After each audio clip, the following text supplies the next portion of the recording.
Seja muito bem-vindo para mais um dia de plano anual de leitura da Bíblia da C.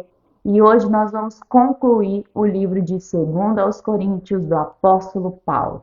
Nós vamos falar do capítulo 9 ao capítulo 13. Então vamos que vamos. No capítulo 9, muito conhecido por muitas pessoas, Paulo vai falar sobre a importância da oferta. E ele estava até ali meio que com algumas situações que ele não sabia se ele poderia contar com o pessoal da igreja de Coríntios ou não. Havia pessoas à frente dele para lembrá-los do quão importante e poderoso é o ato de ofertar. E ainda ele vai dizer assim: aquele que semeia pouco, pouco colherá, e a abundância vem do Senhor, porque Ele mesmo é o que dá a semente, e esse mesmo poder que dá a semente nos dá frutos de abundância. E que nós possamos ser essas pessoas impactadas pelo poder da oferta.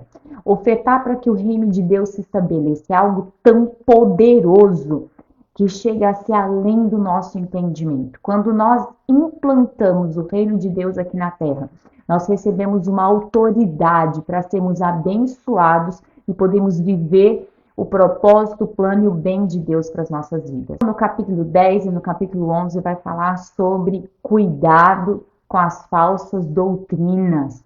Cuidado com essas pessoas que ele chama de superapóstolos, que chegam, que não têm nenhum tipo de compromisso, de fruto de vida com Deus, mas tem muitas palavras persuasivas, tem um show pirotécnico em volta, e eles acabam te tomando a sua atenção, roubando a sua fé, a sua esperança, mas te ensinando sobre um Jesus estranho, te ensinando sobre um Jesus que não está na Bíblia.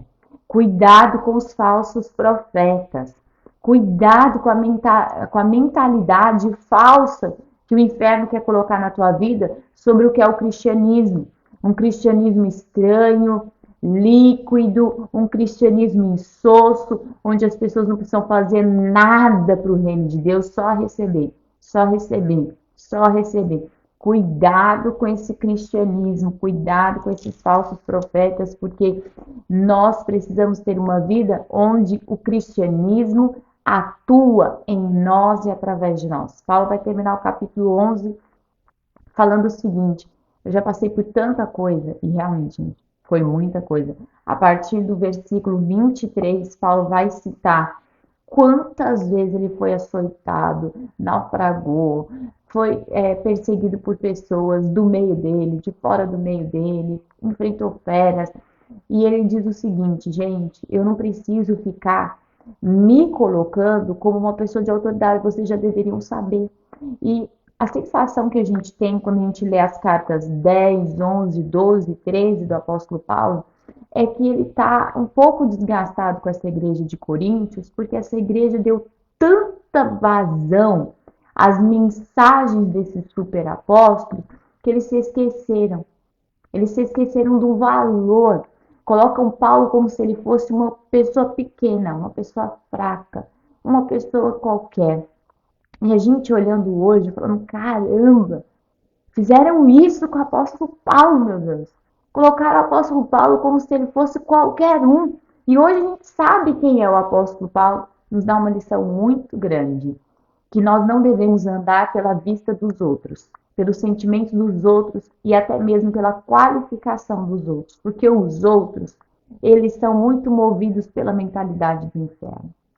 Mas nós precisamos fazer as coisas de Deus com todo o nosso coração, fazendo para agradar a Deus, para servir a Deus, porque de fato é Ele que sabe quem Ele vai fazer de cada um de nós. Hoje nós vamos chegando ao final da carta da 2 Coríntios de apóstolo Paulo. E as últimas coisas que eu gostaria de pontuar, que são as últimas coisas que o apóstolo Paulo pontuou aqui na carta do capítulo 13, ele diz o seguinte: quando tratamos com vocês, estaremos vivos com ele e teremos o poder de Deus.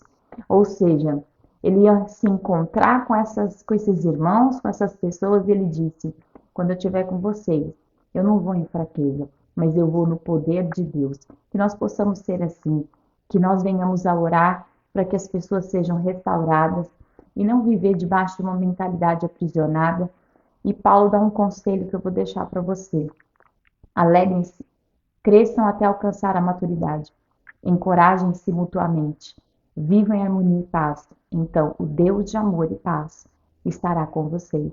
Tenham um coração que o Espírito Santo de Deus possa habitar e superabundar todas as coisas dentro dele. Hoje nós terminamos 2 Coríntios e logo nós já entramos no livro de Gálatas. Vem com a gente, vem se rema com a gente, que Deus te abençoe.